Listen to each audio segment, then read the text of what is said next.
Duterte. Anong tawag sa ugaling ganito?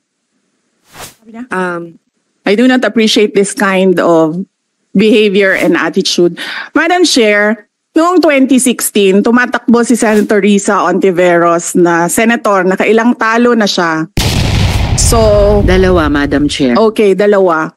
Natatakot siya sa pangatlong talo niya, kaya pumunta siya sa Davao. Humingi siya ng tulong. Tinulungan siya ng isang kagawad ng Davao na ngayon hindi na siya sinusuportahan. Humingi siya ng tulong sa akin, thinking na hindi mananalo si President Rodrigo Duterte.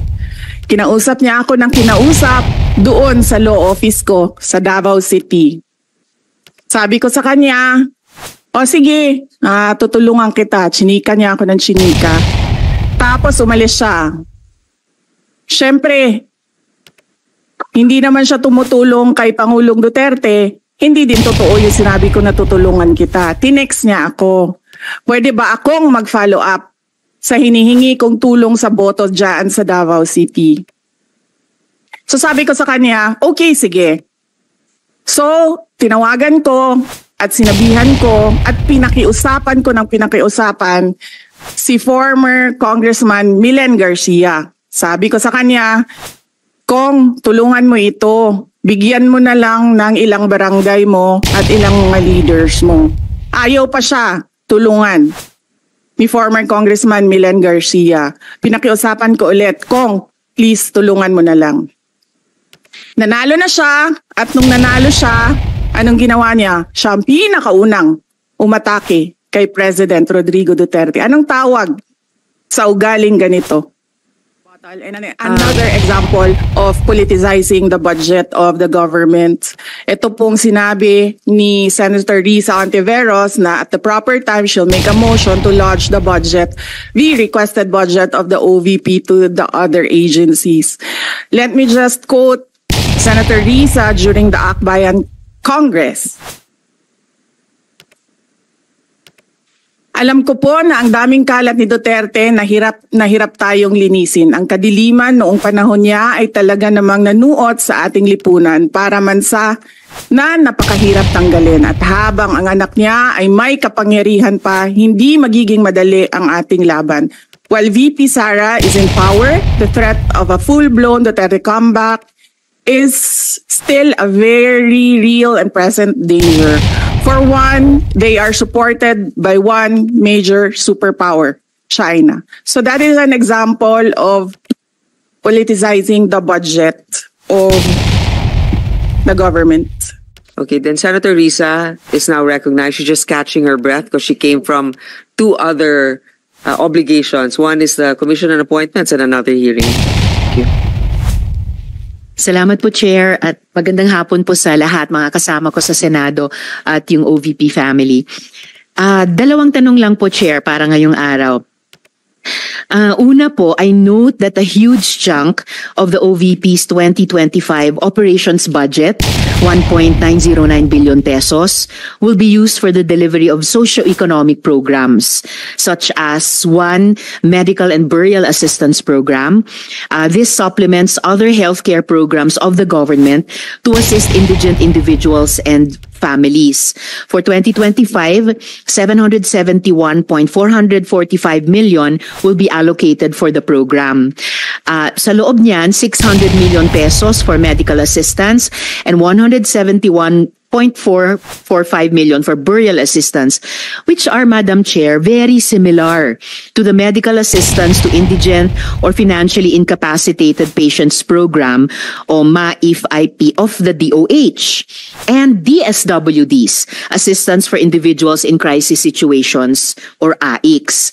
Pangalawa, disaster operations, which aims to provide relief goods to disaster-stricken areas not commonly reached by other agencies. Para doon 101.644 million pesos, and is also similar doon naman sa disaster risk management program of the DSWD.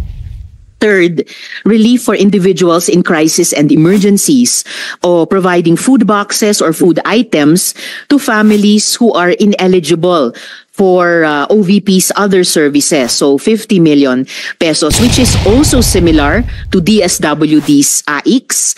And last, Magnegosyo Taday, livelihood assistance for those with entrepreneurial skills, 150 million pesos, which is also similar to DOLE's naman, Integrated Livelihood Program o DLIP. So, ang tanong ko po dito, Madam Chair, anong nag-lead sa OVP na mag-consider na i-launch yung ganitong programs? May ginawa bang studies para suportahan yung pagkakaroon ng ganitong programs na parallel naman sa katulad at existing programs ng iba't iba nating line agencies, Madam Chair? Yes, Madam Chair. Thank you. Noong ako po ay nangampanya, 3 lang po yung sinabi ko na plataforma. Una po, trabaho. Pangalawa po, edukasyon. At 3, mapayapang pamumuhay para sa ating mga mamamayan. Nung pumasok po kami sa Office of the Vice President, tiningnan po namin ang mga pinakamaraming requests ng ating mga kababayan. Una-una po, ang lagi po naming natatanggap na request ay medical and burial assistance. Pangalawa po ay financial assistance. Pangatlo, lagi silang humihingi ng tulong sa pagkain. At pang-apat, very recently, sa tali ng mga requests, no? Yes, sa tali ng mga requests is yung educational assistance na sinasabi ng mga kababayan natin. Sinasabi namin lagi sa kanila, libre naman yung public schools. Ngayon ay libre na rin yung higher educational institutions. Pero sinasabi nila nahihirapan kasi sila sa plete, nahihirapan sila sa pabaon ng mga bata at sa pagkain ng mga bata. Kaya meron kaming bago, ito yung educational assistance. At ang panghuli naman, lagi naming natatanggap na request galing sa ating mga kababayan ay kapag sila ay naging biktima ng disaster, whether man-made or natural disasters. So sila po ay lumalapit sa Office of the Vice President.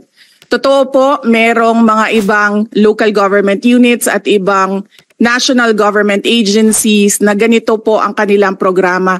Pero po, nung ako ay umupo as a Vice President, I took an oath, and doon sa oath, I said that I will do justice to every man. So hindi po kami pwedeng humindi sa mga tao na humihingi ng tulong, lalong-lalo na ay kaparte ng gobyerno ang Office of the Vice President. Salamat, VP, Madam Chair. Sabi nga ng VP, Madam Chair, libre na yung public school, libre na rin yung higher education, bagamat ni-note nila na sinasabi ng mga nagre-request na nahihirapan pa rin sila sa ilang mga programs na nakalodge sa ilalim ng libreng edukasyon na iyan.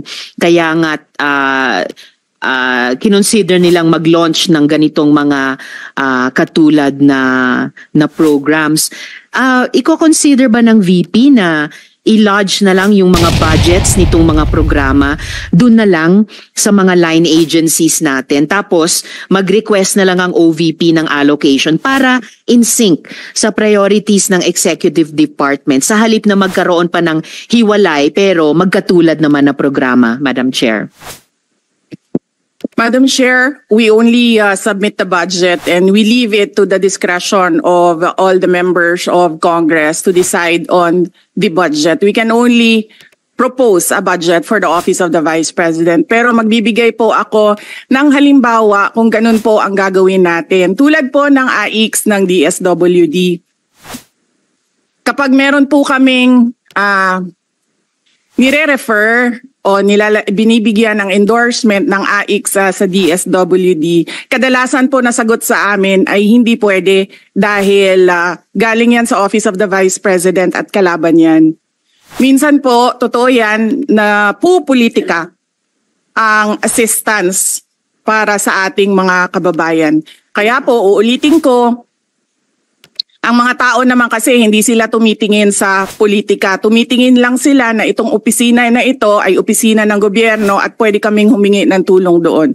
And so I go back to the oath that I shall do justice to every man at kaya po kami nandito at kaya po kami merong mga ganito na mga projects sa Office of the Vice President.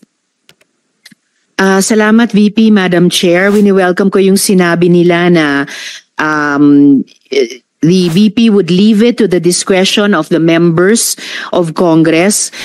Medyo nagitla ako nung sinabing minsan pag may nire-refer ang OVP para sa IX, ang feedback ay kalaban niyan. Dahil Madam Chair, I believe tayo sa Kongreso when we appropriate the budget, merong implicit na assumption tayo doon na pagkatapos, in the exercise of our oversight function, yung parehong level ng professionalism we demand of ourselves ay resumption of regularity, ina-expect natin sa lahat ng members ng executive, lalo na when they are working together. Kaya, gaya ng sinabi ko kanina, wini-welcome ko yung sinabi ni VP na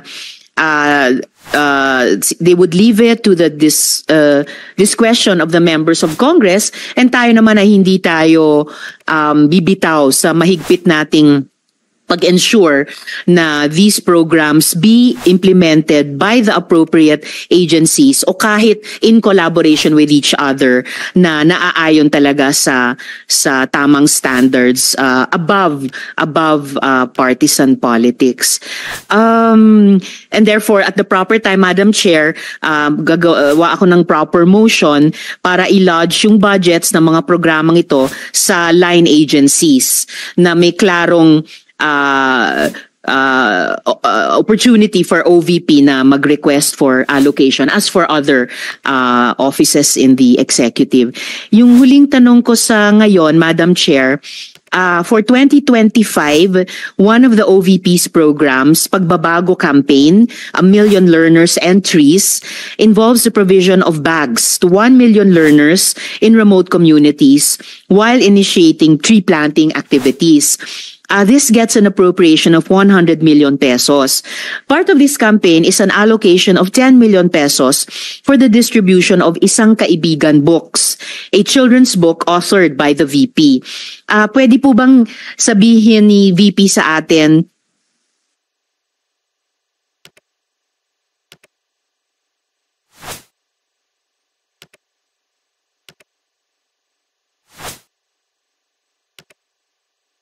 more tungkol sa librong ito? Chair, let me make a rebuttal and another example of politicizing the budget of the government.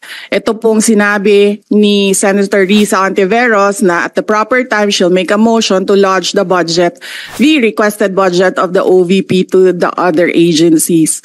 Let me just quote Senator Risa during the Akbayan Congress. Alam ko po na ang daming kalat ni Duterte na hirap tayong linisin. Ang kadiliman noong panahon niya ay talaga namang nanuot sa ating lipunan para mansa na napakahirap tanggalin. At habang ang anak niya ay may kapangyarihan pa, hindi magiging madali ang ating laban. While VP Sara is in power, the threat of a full-blown Duterte comeback is still a very real and present danger.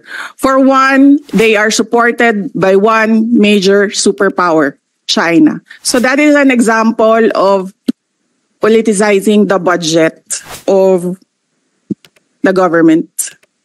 May we request, Madam Chair, that Senator Risa Ontiveros repeat the last question? I will certainly, if you request, Madam Chair, repeat my question dahil walang kinalaman sa kasasabi lang ng VP ngayon.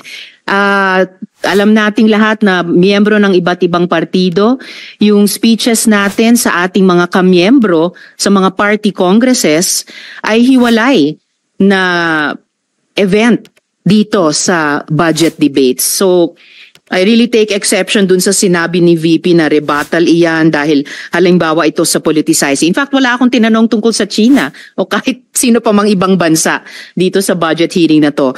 I am asking about yung national budget na ipapasa natin sa Kongreso para sa bansang Pilipinas sa taong 2025. At ang pangalawang at huling tanong ko sa ngayon, before I make at the proper time, propose an amendment which may or may not be accepted by the chair and by the colleagues para nga mas i-align ang mga kaperahan natin, lalo na't masikip ang fiscal space natin dun sa mga appropriate programs sa appropriate agencies na malayang-malaya ang OVP makipag-partner sa kanila tulad ng sino pang opisina sa executive.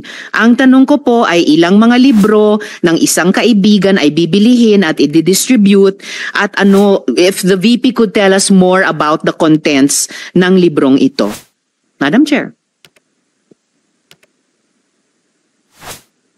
Madam Chair, the book is not for sale. We only pay for the publication of the book.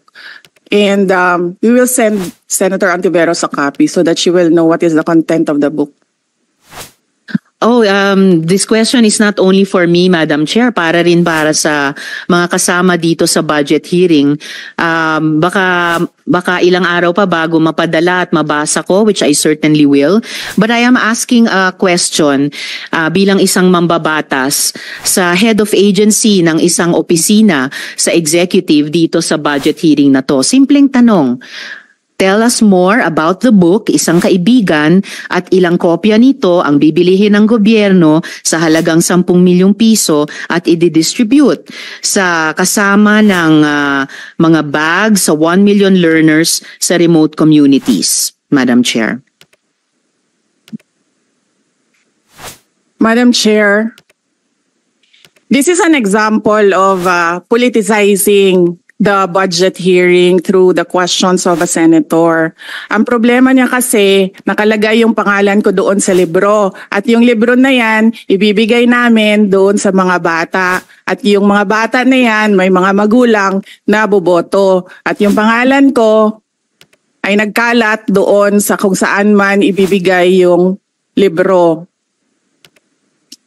Madam Chair, we commit to send tomorrow everyone in this room a copy of the book. Madam Chair, hindi ko maintindihan yung ugali ng ating resource person. It is a simple question. Paulit-ulit na this is politicizing. Ang VP ang nagbanggit ng salitang boboto. Wala akong sinabing boboto. I'm simply asking, hindi ko ma-imagine we're making so much trouble, so much fuss about a 10 million peso item na itinatanong ko lang simpleng, what is the book about? At ilang kopya ang bibilihin ng gobyerno sa halagang 10 milyong piso at i-distribute. I don't appreciate this kind of attitude, Madam Chair.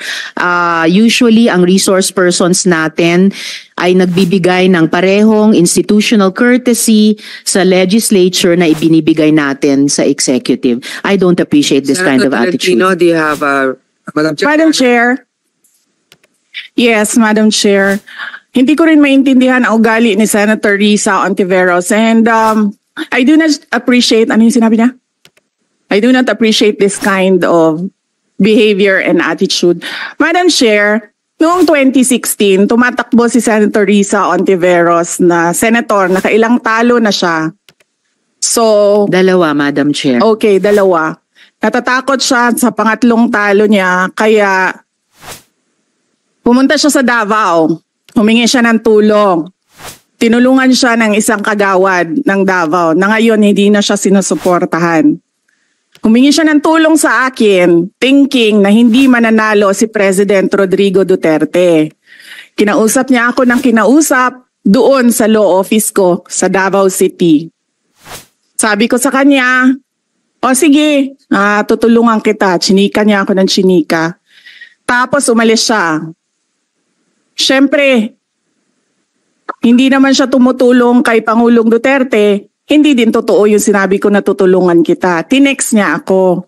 Pwede ba akong mag-follow up sa hinihingi kong tulong sa boto dyan sa Davao City?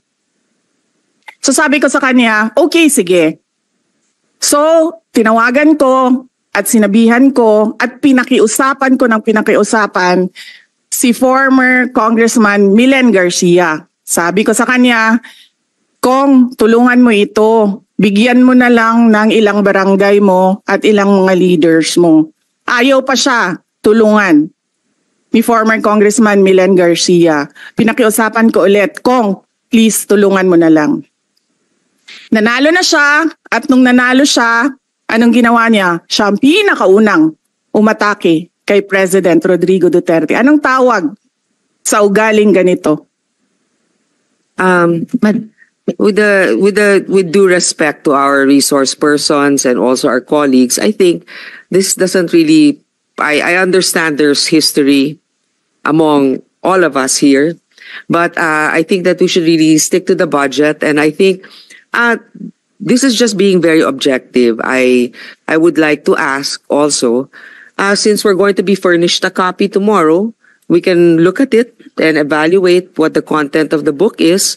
But maybe just a general, we won't ask line by line, ano ba yung libro na yan? But tell me, is it for good manners and right conduct? That's fine. Is it science? Is it history? So maybe just a general one, so we can just answer it. Because I understand that every office will have its own advocacy and initiative. So, but then, I don't think it's also wrong for us to be curious what it is about. So just a general one. Any of the undersecretaries can tell me what the topic of the book is? Is it history? What is it? Madam Chair, the explanation is in the title, Isang Kaibigan. It's about friendship. Okay.